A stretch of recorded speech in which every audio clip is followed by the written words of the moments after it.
Litoralul pentru toți a debutat anul acesta încă de pe 28 august. Reducerile față de tarifele din vârful sezonului sunt de peste 50%. Credem noi că anul acesta este oportun să vină pe litoral turiștii cu această ofertă, având în vedere că este una dintre cele mai mici oferte din an și sperăm ca acest lucru să impulsioneze vânzările spre sfârșitul sezonului. Sunt foarte mulți turiști care își doresc să vină la sfârșitul sezonului, spre sfârșitul sezonului, pentru că acum nu mai este foarte aglomerat, dar în același timp vremea este una foarte bună, având în vedere că avem temperaturi foarte mari. În medie, care ar fi reducerile, să spunem, la un hotel de 3 stele? Cât era o cameră în plin sezon și cât este acum aproximativ, nu știu, în stațiunea Mamaia? În stațiunea Mamaia, vă dau ca exemplu, un hotel de 3 stele, prețurile pornesc de la 99 de lei pe noapte, iar la unul de 4 stele pornesc de la 269 de lei pe noapte. Deci reducerile sunt importante, după cum vă spuneam, în medie față de vârful de sezon ar fi cam 50% reducerea. Ce oferte vor găsi turiștii începând cu 1 septembrie în cadrul programului Litoralul pentru toți?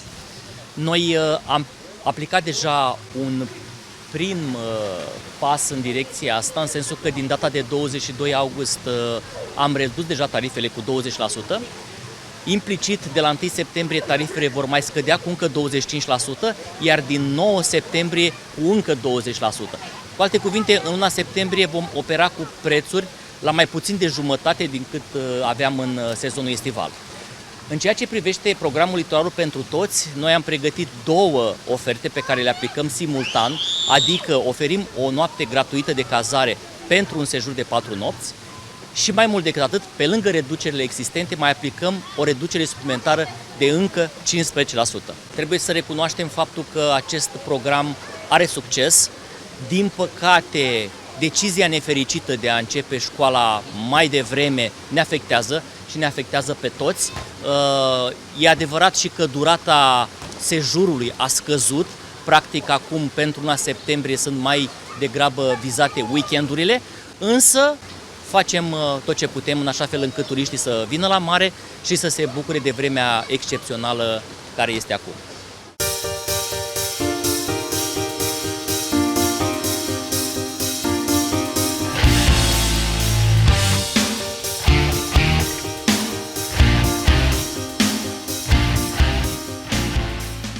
Vom avea scăderi de prețuri începând cu 1 septembrie? Am avut toată vara scăderi de prețuri și vom avea în continuare.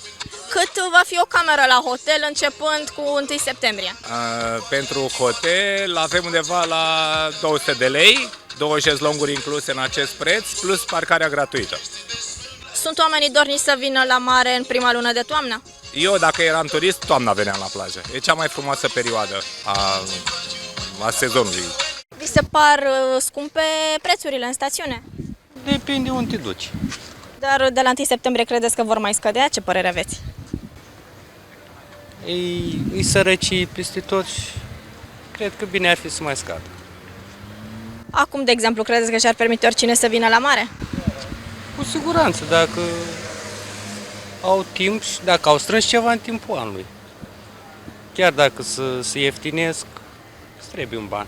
Dumneavoastră ce credeți? În septembrie va fi mai ieftin pe litoral? Poate puțin, dar nu știu, nu cred prea mult. Dar puțin o să dea în jos, că nu prea sunt turiști și acum, la vremea asta, e cam pustiu, nu știu, mi se pare că Mamaia nu mai e ce a fost odată.